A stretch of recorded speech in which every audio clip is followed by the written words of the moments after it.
Olá, bem-vindos à aula de abordagem à vítima, abordagem secundária.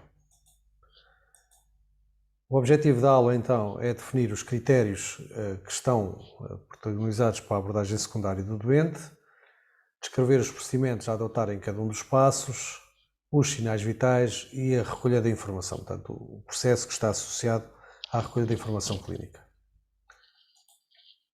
Portanto, a abordagem secundária é uma avaliação quer qualitativa, mas principalmente quantitativa. Deve ser realizada após estar garantido a primeira abordagem e as situações identificadas na primeira abordagem estarem corrigidas, uma vez que está em risco a vida do doente. Esse é o objetivo da abordagem primária.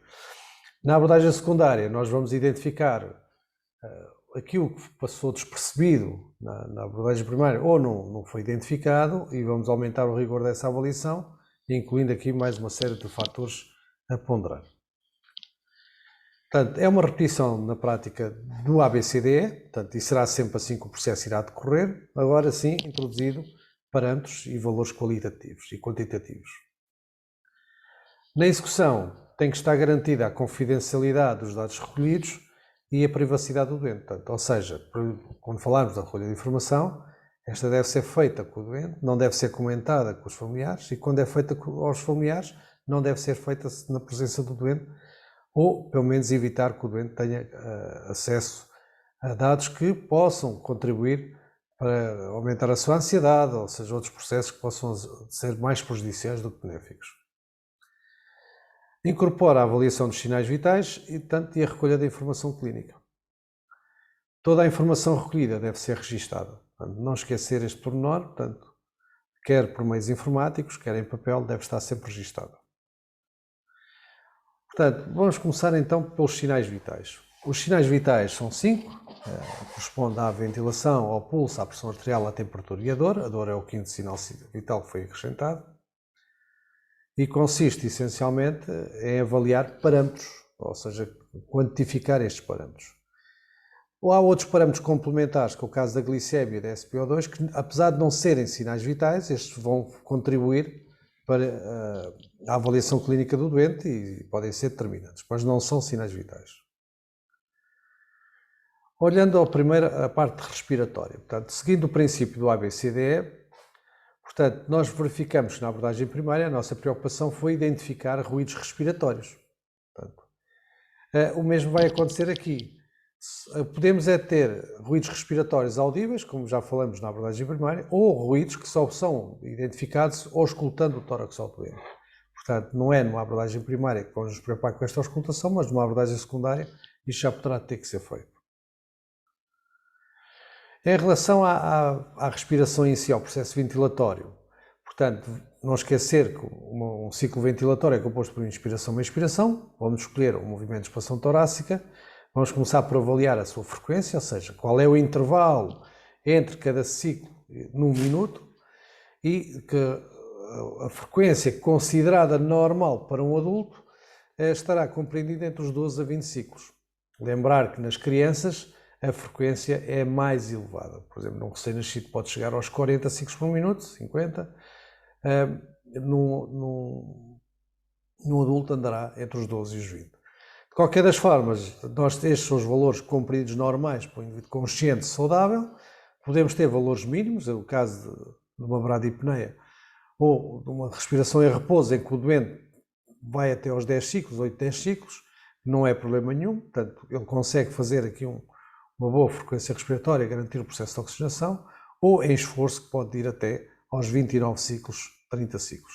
Sendo que acima dos 30 ciclos, como já estudamos anteriormente, a respiração é deficitária porque o volume inspirado reduz substancialmente e normalmente esta alteração pode ocorrer quer por ansiedade, quer por hipóxia, portanto é necessário ter alguma atenção. Em relação à forma como o tórax se expande, ele pode ser classificado de superficial, pode ser uma respiração profunda, o doente faz esforço para respirar, considerada difícil ou esforçada. Não esquecer que quando avaliamos a amplitude, além do superficial, profunda ou esta é normal, devemos procurar sinais como a retração costal, ou seja, a tiragem ou a distensão jugular. Em relação ao ritmo, é a forma como se processa os intervalos entre ciclos e poderá ser regular ou irregular. Depois vamos acrescentar aqui os valores de saturação periférica de oxigênio, que num indivíduo saudável devem estar acima dos 94%. Ora bem, se nós temos alteração da frequência respiratória, se temos um aumento da frequência respiratória, ou seja, acima dos 20 ciclos por minuto, então temos uma taquipneia e a principal causa normalmente é comportamental. A ansiedade, o medo, a dor, tudo isto pode levar ao aumento da frequência respiratória. O próprio nome está a dizer, se a questão é comportamental, se é a ansiedade, o medo e a dor, a nossa primeira ação é manter o doente calmo, tentar diminuir a dor, afastar os fatores que podem levar a esta questão comportamental, leva à alteração da frequência. Depois temos situações fisiológicas, como já fui falando atrás, em que os recém-nascidos têm uma frequência muito mais elevada. Logicamente, na prática de desporto ou em esforço, a frequência vai aumentar para compensar esse esforço. E depois temos aqueles quadros que levam à hipóxia, ou seja, à diminuição do teor de oxigênio em circulação, em que são os casos de dificuldade respiratória, a dispneia, a hipovolemia. E, logicamente, se o doente tem uma atmosfera pobre em oxigênio, normalmente o CO2 aumenta e daí também vai haver hipóxia. Portanto, a hipóxia corresponde à descida do teor de oxigênio e aqui as saturações vão baixar abaixo dos 94% e teremos de ter sempre atenção porque abaixo de 90% começamos a ter uma hipóxia moderada e abaixo dos 85% temos hipóxia grave. Se a frequência estiver lenta, logicamente até pode ser profunda, mas como se o intervalo for muito alargado entre ciclos respiratórios, abaixo dos 10, 8 ciclos, o volume de ar insuflado não garante um processo de oxigenação adequado e não garante uma excreção adequada do CO2. Portanto, e aí vamos ter uma situação potencialmente grave. Este tipo de situações, ao contrário do que aconteceu na taquipneia, já não tem nada a ver com a ansiedade, com o repouso, com o medo, seja o que for, com o esforço, mas sim já tem a ver com uma depressão do sistema nervoso central, que pode resultar quer traumatismos crânioencefálicos, depressão ou lesão, traumatismos vertebromodulares, principalmente cervicais altos, os acidentes vasculares cerebrais e algumas intoxicações também levam à depressão do sistema nervoso central. Portanto, estes são fatores implicitamente que atingem o sistema nervoso central. Depois, do ponto de vista ambiental, a hipotermia grave, que vai levar a uma bradipneia, e depois os casos de obstrução, que pode ser o caso da obstrução patológica, em que há um dano fisiológico, ou seja, há uma alteração, principalmente da função respiratória, que leva à insuficiência respiratória. Pode ser obstrução por corpo estranho ou posicional, ou seja, a própria extensão anormal ou flexão anormal da cabeça. E, logicamente, aqui vamos ter uma frequência respiratória inferior a 10 ciclos e que, logicamente, não garante um volume de ar adequado para que o doente tenha uma respiração eficaz. E, neste caso, deve ser ventilado. Em relação ao outro parâmetro, que é o pulso. Portanto, o pulso é uma onda de sangue que se sente ao longo das artérias, resulta da passagem do fluxo sanguíneo, que é em ciclos, portanto é relacionado com cada sístole do ventrículo esquerdo, neste caso os pulsos palpáveis. Este pode ser ausente ou não, mas quando ausente, quando presente, desculpem, vamos avaliar a frequência, e a frequência considerada normal para um adulto será compreendida entre os 60 a 100 batimentos por minuto, sendo que na criança será sempre mais elevada, principalmente no recém-nascido, em que a sua frequência cardíaca estará compreendida entre os 120 e os 140. Portanto, no adulto, lá está, podemos ter um mínimo tolerado, ou seja, a frequência pode ir até aos 40 ciclos e garantir perfeitamente a perfusão, ou ir até aos 130, às vezes até mais, e garantir a perfusão. Normalmente, quando ocorre uma diminuição abaixo de 40 ou um aumento acima dos 130, deixa de haver uma perfusão eficaz, porque as pressões sanguíneas tendem a diminuir e isto não garante um bom aporte de oxigênio aos tecidos. Isto em termos de frequência. Em termos de amplitude, tem a ver com a forma como se sente. Ele pode ser um pulso fino, difícil de palpar, chamamos de filiforme, ou pulso cheio ou forte, facilmente palpável. Tem muito a ver com a forma como lá está a pressão sanguínea está a ocorrer naquele vaso. O ritmo tem a ver com o intervalo de tempo entre batimentos, portanto, ou regular, quer dizer que o intervalo entre cada batimento é perfeitamente igual, daí temos uma anomorcárdia, ou é irregular e temos uma disritmia, que pode ser também taquidisritmia, quando é ritmo rápido e irregular, ou bradidisritmia, quando o ritmo é lento e irregular. No caso do pulso irregular, como não é possível aferir com uma certeza absoluta qual é a frequência cardíaca que o doente tem, porque só tem a ver com o momento em que se palpa, deixa de ser possível definir qual é que aquele doente vai ter sempre a mesma frequência cardíaca, porque a irregularidade não permite. Portanto, não se esqueçam, quando se avalia o pulso, avalia-se o pulso, que é o número de batimentos num minuto. Onde é que se palpa o pulso? Na abordagem do doente, inicialmente, deve-se palpar sempre um pulso periférico, neste caso, preferencialmente o radial. Porquê? Porque ele vai nos ajudar a perceber logo qual é a pressão arterial que temos. Podemos ter um pulso, então, periférico, o caso do radial é um pulso periférico, o braquial ou o humeral, que é mais usado no recém-nascido, também é um pulso periférico, o pedioso, que é no pé, ou o tibial, que é na protuberância da tíbia, junto à articulação tibiotársica. No caso dos pulsos centrais, temos o pulso carotídeo, o pulso femoral e o pulso também femoral na criança. Portanto, logicamente que a forma como se sente o pulso vai depender muito da localização, ou seja, o sítio que eu estou a palpar, o diâmetro do vaso que eu estou a palpar e a distância que este está do coração. Portanto, as pressões tendem a diminuir quanto mais distante for do coração. É preciso, porque é que se palpa o pulso radial? Porque ele vai nos dar implicitamente uma noção de como é que está a pressão arterial do doente. Um pulso radial deixa-se sentir quando a pressão arterial baixa dos 80, um femoral deixa-se sentir quando baixa dos 70, em termos de valor sistólica, e o carotídeo quando a sistólica baixa dos 60 mm coluna de mercúrio. Daí que, preferencialmente, e essa é a abordagem correta, na abordagem inicial, quer na secundária, devemos palpar o pulso periférico, e então, quando não conseguimos ter pulso periférico, vamos palpar um outro central, apesar disto logo me indicar que há aqui um compromisso, possivelmente sério, da perfusão. Portanto, também comparando aqui as causas de aumento ou diminuição da frequência cardíaca. Portanto, se o pulso estiver acima dos 100, definimos como taquicardia. Agora, lá está, pode ocorrer taquicardia, normalmente uma questão comportamental, a ansiedade, o medo, a dor, isto leva ao aumento da frequência cardíaca. Logicamente, se estamos a falar de uma questão comportamental, a nossa primeira ação, à semelhança do que aconteceu com a frequência respiratória, deve ser o controle dessa parte comportamental, mas temos questões fisiológicas, que eu já falei, o recém-nascido tem como frequências acima dos 120, logicamente, se há uma prática desportiva ou um esforço físico, vai haver um aumento, um incremento da frequência cardíaca, e depois também existem processos patológicos, como infartos, hipertiroidismo, outras doenças cardíacas que provocam taquicardias e mesmo taquisarritmias, portanto, situações de pulso rápido e irregular. A hipóxia vai levar também uma resposta compensatória pela diminuição do teor de oxigênio, que os receptores de oxigênio vão dar uma resposta simpática de aumento da frequência cardíaca para tentar compensar. Quanto maior a frequência cardíaca, menor a perfusão, torna-se aqui um ciclo vicioso em que a perfusão fica comprometida. Normalmente o pulso é tolerado até aos valores de 130, poderá haver doentes mais, outros menos, porque a pressão arterial tende a diminuir. Portanto, a taquicardia, como eu disse, é um valor de pulso por minuto acima dos 100 batimentos por minuto. A bradicardia, portanto, é uma diminuição da frequência cardíaca abaixo de 60 batimentos por minuto. Como disse, normalmente até aos 40 é perfeitamente tolerada por qualquer pessoa. Os atletas de alta competição normalmente têm frequências cardíacas abaixo de 50, entre os 45 e 50. Numa situação normal isso não acontece. Portanto, aqui já não há uma causa comportamental. Normalmente, quando existe uma alteração, já existe aqui problemas a avaliar. Temos as causas neurológicas, que são os casos dos AVCs, os TCEs, os TVMs, como falamos também para a frequência respiratória.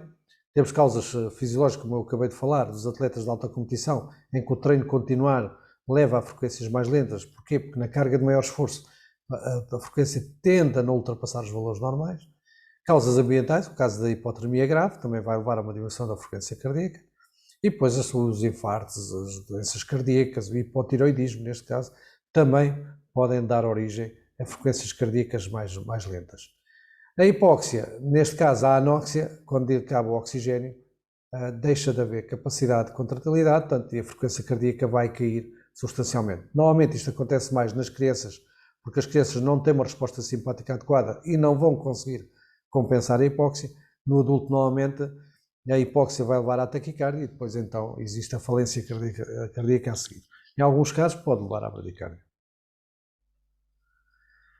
A pressão arterial, portanto, é a pressão ou a força que o sangue exerce contra a parede das artérias, que esta pressão arterial, como iremos ver, irá variar consoante o local em que vamos mensurar, portanto, seja no membro superior ou no outro.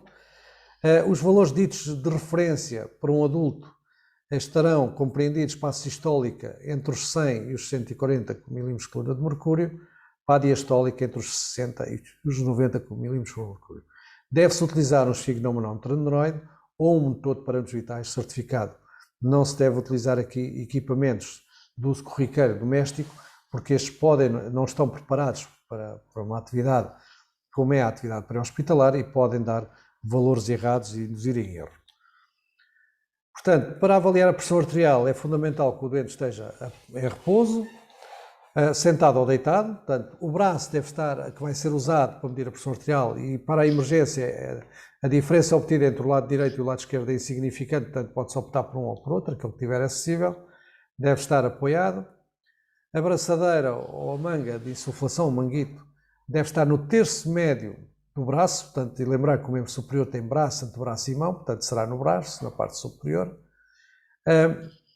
Acima do cotovelo, cerca de 2, 3 centímetros. Portanto, a membrana do estetoscópio então vai ser colocada na face anterior na articulação, de forma a se posicionar sobre a artéria que aí passa. O que vai acontecer é que vamos insuflar a braçadeira. Normalmente, se o valor máximo de pressão arterial considerado para o adulto para a sistólica é de 140, insuflamos até 140, 150. Aí vamos comprimir a artéria, vamos deixar, neste caso a artéria humeral, vamos deixar de ouvir o pulso, porque quando colocamos o esteto sobre a artéria, vamos ouvir o batimento cardíaco. Aí, quando insuflamos acima deste valor, vamos deixar de ouvir, ok? E a seguir vamos desinsuflando lentamente a braçadeira. E quando começamos a ouvir novamente, temos o valor da sistólica, vamos esvaziando lentamente. Quando o som diminui substancialmente de amplitude, temos o valor da diastólica. Também se pode usar a técnica por palpação, que é, antes de insuflar a braçadeira, eu sinto pulso radial, insuflo a braçadeira até deixar de sentir pulso e a seguir alivio a pressão. Quando começo a sentir pulso, tenho o valor da sistólica. Neste caso, esta técnica só permite avaliar a sistólica e é muito usada no pré-hospitalar, principalmente quando temos muito ruído ambiente que nos impede de ouvir adequadamente a pressão arterial. Portanto, daí que deve-se utilizar quer uma outra técnica, uma mais para ambientes muito ruidosos e outros depois com cuidado dentro da ambulância a avaliar. Mesmo em transporte vamos usar corriqueiramente a avaliação por sentir o pulso e não por auscultação, porque a auscultação dos batimentos cardíacos, porque o cuidado da ambulância muitas vezes não permite. A utilização de monitores de parâmetros vitais está indicada, principalmente em transporte, mas não se esqueçam que devem ser monitores preparados e certificados para o efeito. Portanto, a pressão arterial pode ser influenciada pela idade do doente. Portanto, em crianças os valores tendem a ser substancialmente mais baixos. A pressão arterial sistólica num recém-nascido anda na ordem dos 60 milímetros de coluna de mercúrio na sistólica, e normalmente o cálculo é feito por 2 vezes a idade mais o valor destes 60, e quando a criança já tem mais de 6 meses o valor é 70 e acrescentamos 2 vezes a idade, para termos uma ideia. No entanto, nas crianças não é fundamental para a decisão o valor de pressão arterial. Logicamente pode haver variações de pressões arteriais entre o sexo masculino ou feminino, a raça. Os indivíduos de raça negra tendem a ser hipertensivos, indivíduos obesos normalmente têm hipertensão, alguns hábitos também levam a alterações, o stress, a ansiedade, a dor, outras doenças que possam existir associadas e a própria medicação ou erro na avaliação da pressão arterial pode nos dar valores também que não são adequados. Não esquecer em relação à pressão arterial, antes de passarmos para estes parâmetros, que é só uma referência aos valores. A pressão arterial sabe do doente, portanto, uma das coisas que é importante é perguntar ao doente qual é o seu valor normal de pressão arterial. Em relação à temperatura, logicamente que podemos definir a temperatura só sentindo, está quente ou frio. Agora, pode-se ter uma hipotermia, ou pode-se ter uma hipertermia, ou estará uma temperatura normal. Normalmente uma temperatura da pele normal andará na onda dos 36, 36,5. Portanto, uma temperatura central estará na onda dos 37, 37,5. Portanto, quando avaliamos a temperatura, avaliamos a pele, e não se esqueçam de avaliar a pele em relação à cor da pele, umidade e temperatura da pele, associada a este fator. Podemos aferir a temperatura em vários locais, no entanto, em pré-hospitalar não se deve usar nem a via oral, a axilar ou a retal. O que é que devemos fazer então? Deve-se usar termómetros tímpanicos ou de infravermelhos, de forma a aumentar a eficácia do valor obtido e reduzir o contacto com o doente, que é fundamental nesta fase de contágio. Fatores que então influenciam o aumento da temperatura corporal. A idade, os recém-nascidos têm maturidade do sistema termomolador, podem aquecer gravemente e provocar as tais convulsões febris ou arrefecer e não conseguir combater este arrefecimento. Os idosos, porque vão perdendo capacidade de sensação térmica e daí também terem alterações da temperatura, portanto, e também têm menor capacidade de resistência térmica, principalmente ao aumento, mas também ao frio, não é? Ora bem, os fatores hormonais nas mulheres, o ciclo menstrual também levam a um aumento da temperatura. O stress, a aceleração do metabolismo, por exemplo, as hiperglicémias levam ao aumento de temperatura, as hipoglicémias levam ao arrefecimento. O ambiente, o ar quente ou frio interfere substancialmente na forma como o sistema termomolador funciona. A mesma coisa tem a ver com o ar úmido ou não, ou seco na atmosfera. Quanto mais úmido, mais frios nós vamos estar. Quanto mais seco, mais quente tenderemos a estar. Portanto, temos aqui um risco de desidratação. O próprio ar inalado vai provocar, se for muito seco ou úmido, pode alterar a função respiratória. Portanto, é necessário ter estes fatores em conta.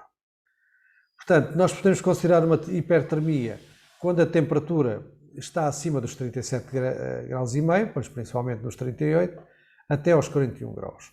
Isto vai provocar o aumento da temperatura, ou provoca implicitamente um aumento da frequência respiratória, aumento ao consumo de oxigênio, vai haver uma resposta ao aumento da frequência cardíaca, vai haver um maior consumo de energia, portanto, através da aceleração do metabolismo, um maior aporte nutricional, daí esse resultado, desidratação, perda de água, incapacidade de arrefecimento corporal nas situações mais graves, portanto, nas hidratações graves.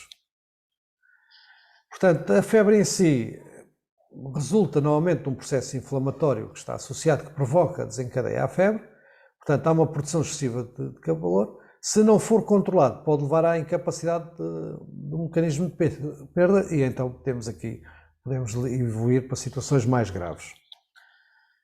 A chamada hipertermia maligna é quando existe um descontrole da termorregulação em que há um sobreaquecimento corporal acima dos 41 graus. Isto põe em risco a vida imediata do doente, porque vai provocar inconsciente, desidratação severa, a SpO2 vai descer, vai haver aqui também associado um choque hipovolémico, portanto, e o risco de morte, para ter uma ideia, nestes casos é superior a 75%.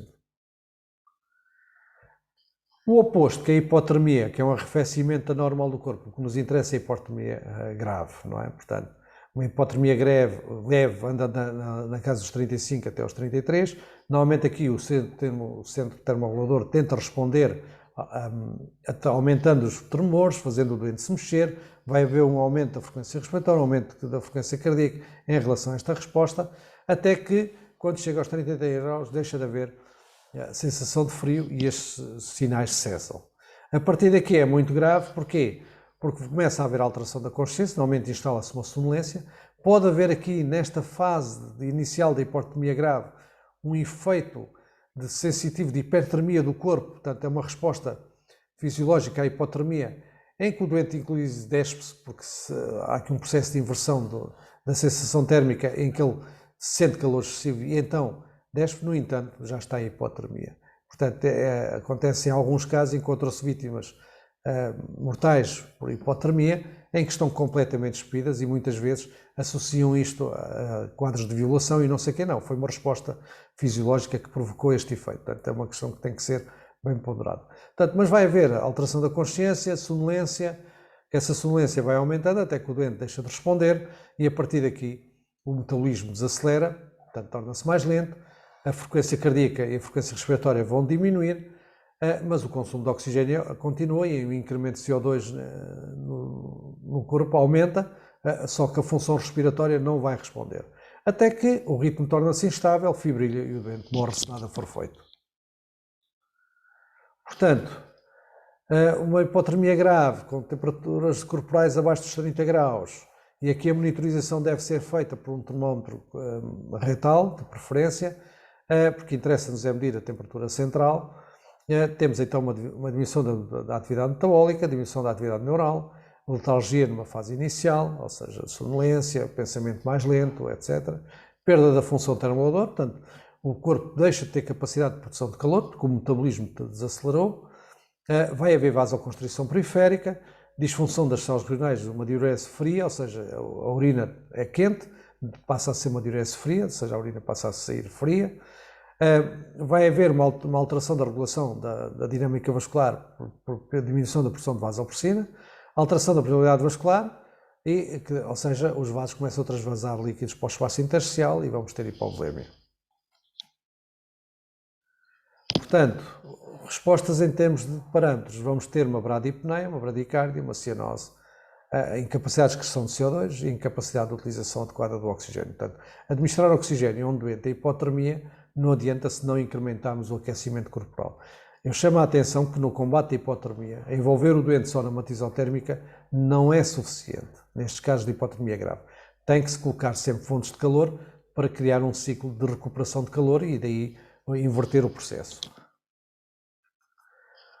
Portanto, a glicémia, lá está, é um parâmetro complementar, aparece logo aqui na questão neurológica, porque é uma das principais causas de alteração do estado neurológico do doente. Não deve-se avaliar a glicemia em todos os doentes, mas deve-se avaliar naqueles em que se justifica, e principalmente em doentes diabéticos. Quando temos alterações da consciência, qualquer doente tem alterações da consciência, quando existam déficits neurológicos, porque há alterações da glicemia que levam e dão origem a déficits neurológicos, e as intoxicações etílicas. É preciso compreender que os valores de glicemia normalmente em jejum estão compreendidos entre os 70 e os 110 mg por litro de sangue. Após uma refeição normalmente andam entre os 80 e 120, podendo ser mais em alguns casos. Uma hipoglicemia, que é quando os valores estão abaixo de 80, pode ser tolerada até valores até 50, 60. A partir daqui até aos 40 é moderada e depois poderá ser abaixo dos 40 uma hipoglicemia grave com alterações sérias do estado de consciência. Uma hiperglicemia normalmente define-se acima dos 200 de glicemia capilar. Isto não quer dizer que uma glicemia acima dos 120 já não seja um indicador de alerta para aquele doente. Outro fator que temos que avaliar na parte neurológica, avaliamos na abordagem primária utilizando o AVDS, agora vamos usar aqui de preferência o chamado escala de Glasgow, que é a escala avançada de avaliação neurológica. E a escala de Glasgow tem três critérios de avaliação: a abertura dos olhos, a resposta verbal e a resposta motora. E é seletiva. Ou seja, se eu chego ao pé de um doente que está perfeitamente consciente a falar comigo, então quer dizer que a abertura dos olhos é espontânea, ele está a olhar para mim, não precisa de fazer nada. Portanto, ele vai ter um Glasgow de 4 na abertura dos olhos. Se está a responder corretamente às minhas perguntas, a resposta será 5. Portanto, o Glasgow dele será de 5. Portanto, não há aqui qualquer alteração. Eu penso nele que aperta a minha mão, levanta o braço, levanta a perna, ele faz isso sem qualquer dificuldade, a avaliação neurológica será de 6, portanto, aqui. Ou seja, os parâmetros são seletivos e querem verificar a alteração daquele critério específico. Portanto, ele havendo uma resposta positiva a um critério, não se passa para o critério seguinte. É assim na abertura dos olhos, em que pedimos ao doente, por exemplo, quando não está a olhar para mim, ou aparentemente está inconsciente, porque a escala faz com o doente consciente ou inconsciente. Eu peço ao doente, abra os olhos, mesmo que aparentemente esteja mesmo consciente, ele se abrir, ok, abriu a voz, e aí eu vou classificar 3, por exemplo. Se não abrir, vou classificar sem resposta. Se abriu só quando eu produzi dor, vou classificar como 2. Na resposta verbal, eu pergunto ao doente, faço uma pergunta ou duas, logicamente ele pode não saber quem é que é o Presidente da República, principalmente se estivermos a falar com idosos, não é? Temos de ter algum cuidado nas perguntas que fazemos, mas tentamos fazer uma pergunta do qual tenha uma resposta efetiva e coerente. E, logicamente, depois avalio qual é esse tipo de resposta. Se é uma resposta orientada, está a falar perfeitamente comigo, dou-lhe 5, não é? Se for um indivíduo confuso, que não sabe o que diz e não sei o que, dou-lhe 4. Entretanto, vamos avaliando assim por critério. Na resposta motora, vamos seguir os mesmos princípios. Peço ao doente, por exemplo, agarra a minha mão ou mostra-me os dedos, independentemente se está consciente ou inconsciente. Faz sempre as perguntas, ok? E depois tento ver que tipo de resposta é que obtenho. Logicamente, se eu peço ao doente, aperta a minha mão e ele consegue apertar, mesmo inconsciente, eu dou-lhe 6. Mas por isso há situações em que não há qualquer resposta. Eu olho para o doente e vejo o quê? Provoco dor e vejo se ele vai lá com a mão, ok? Ou se afasta a mão. Se vai com a mão, eu dou-lhe 5. Se afasta a mão, eu dou-lhe 4. mas pode haver situações em que isto não acontece. E vou ver um movimento de extensão anormal, ou seja, ele contorna os braços para fora, e vou-lhe dar 2, que é uma situação potencialmente grave, ou de flexão anormal, sobre o tórax principalmente, e vou-lhe dar 1. Portanto, o que é importante reter no Glasgow é que, na passagem da informação, não interessa fazer o somatório 4, 5, mais 6, ou seja, o Glasgow máximo é de 15.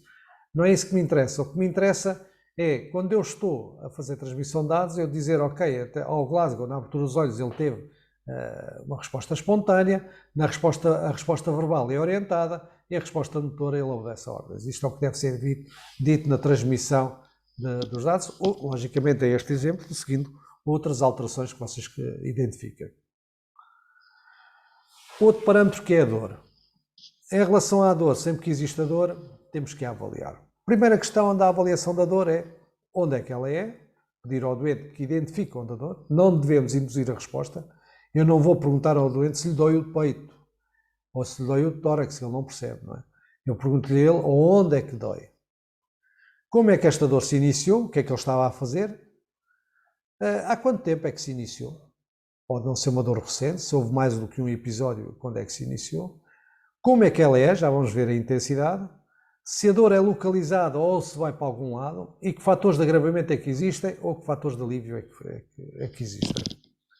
Assim sendo, em pormenor, podemos dizer então, em relação à localização, pode ser retroesternal, pré-cordial, de um membro, seja o que for, tem que ser avaliada.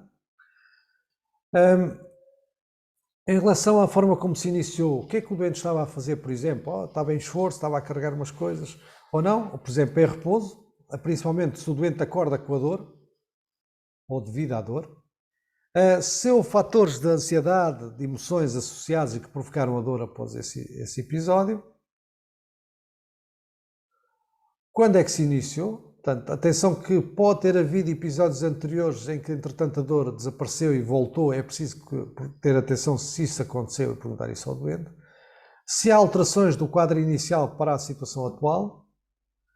A sua intensidade, aí vamos aplicar a escala da dor, que já vamos ver a seguir. Se ela vai para algum lado, por exemplo, para o dorso, para o membro superior, para a mandíbula, para o abdômen, para onde é que vai a dor? Ou então é localizada. Fatores de agravamento, por exemplo, se for no tórax, se eu carregar na zona, ela aumenta com a pressão, aumenta com o movimento, ao mexer o membro, por exemplo. Ou quando o doente respira, a dor aumenta. Fatores de alívio, a mesma coisa. Portanto, se fez medicação, se houve alívio ou não, a posição do doente, se com uma determinada posição a dor alivia ou não, ou até com o repouso, se eu ficar quietinho e em descanso, se a dor desaparece ou não.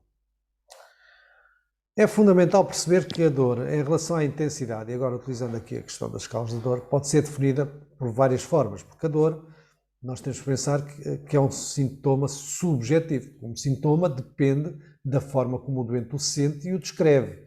Portanto, nem sempre não é possível a gente descrever uma forma de dor específica. Não, o doente vai utilizar aquilo que se sente mais próximo da queixa e vai descrevê-la dessa maneira.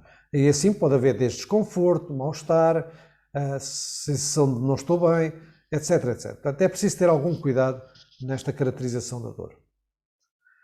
É um sintoma, portanto, este depende então da valorização do doente em relação à sua queixa, portanto, ele é que vai descrevê-la como é que a sente.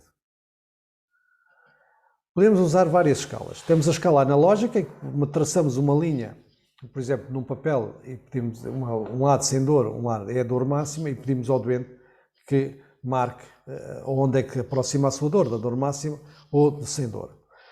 A escala numérica é mais usada, portanto, o 0 é sem dor, o 10 é a dor insuportável, e descrevemos isso ao doente.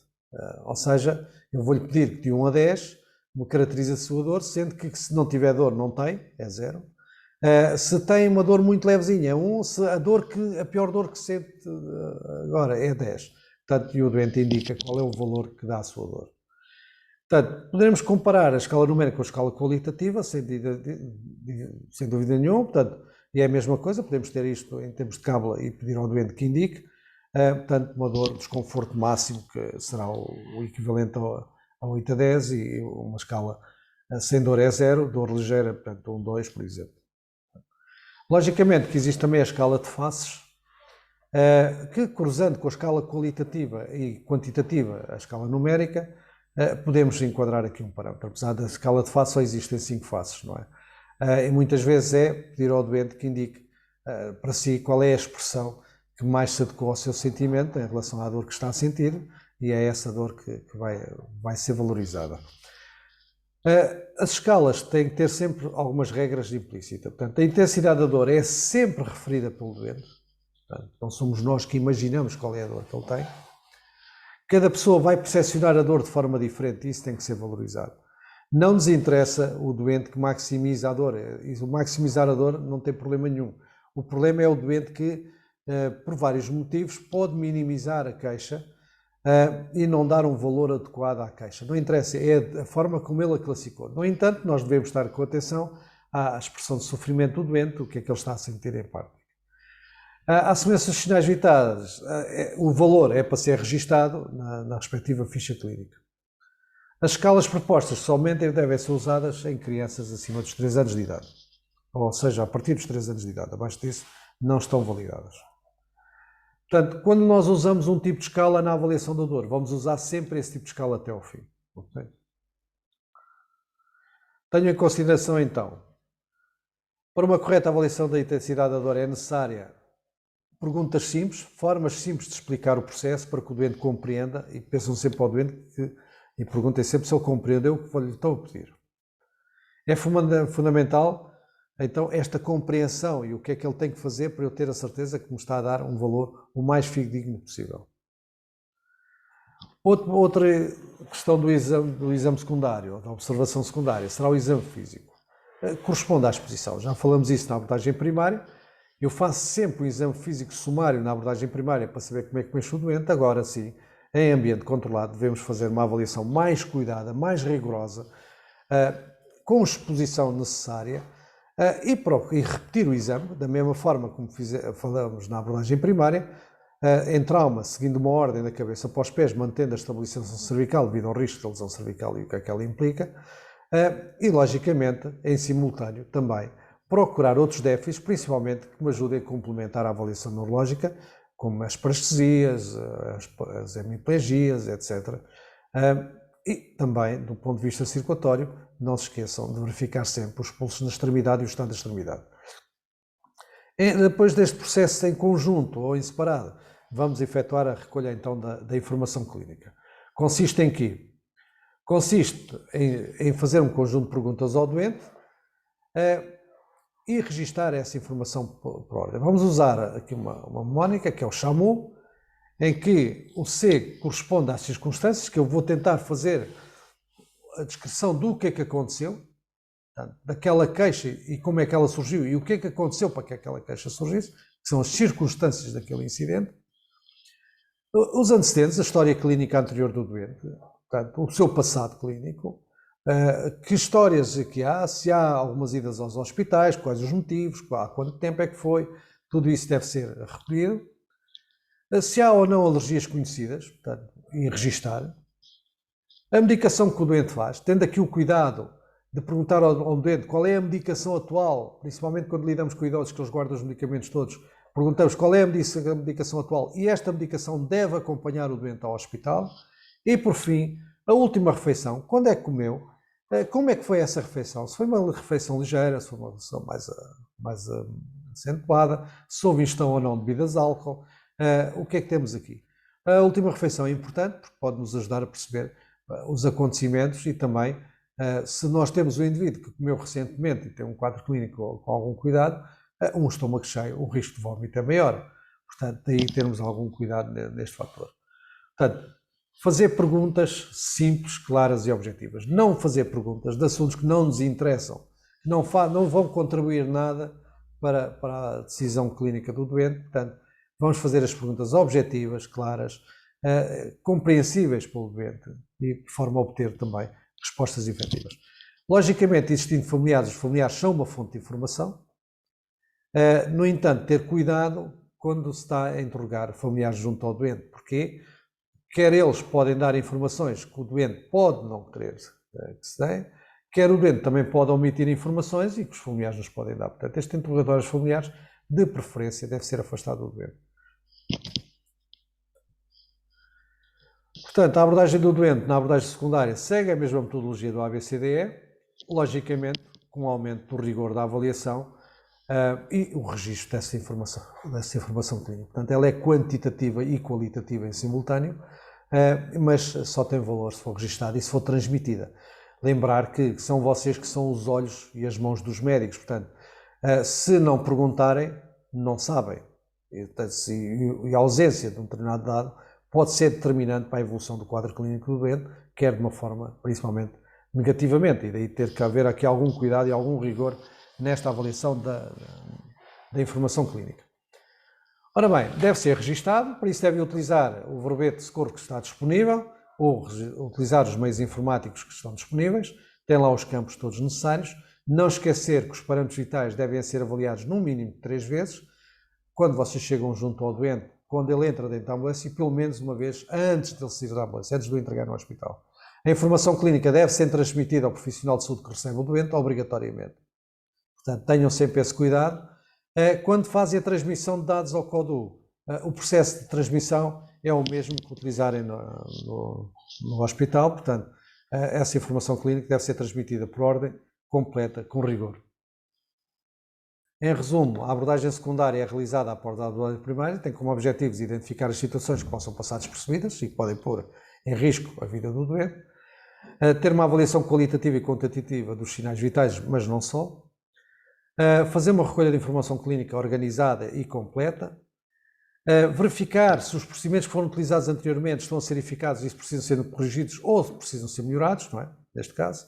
É uma repetição do ABCDE e que deve ser repetida as vezes que forem necessárias. Deve ser realizada sempre que possível, mas obrigatoriamente. Portanto, é bom que não se esqueçam que sem a avaliação do doente não há decisão adequada ao estado clínico do doente. Deve estar garantido durante todo o processo a privacidade e a confidencialidade da informação recolhida. A informação recolhida deve ser registada nos meios próprios e, logicamente, deve ser transmitida. Obrigado pela vossa atenção, façam as atividades correspondentes, até à próxima aula.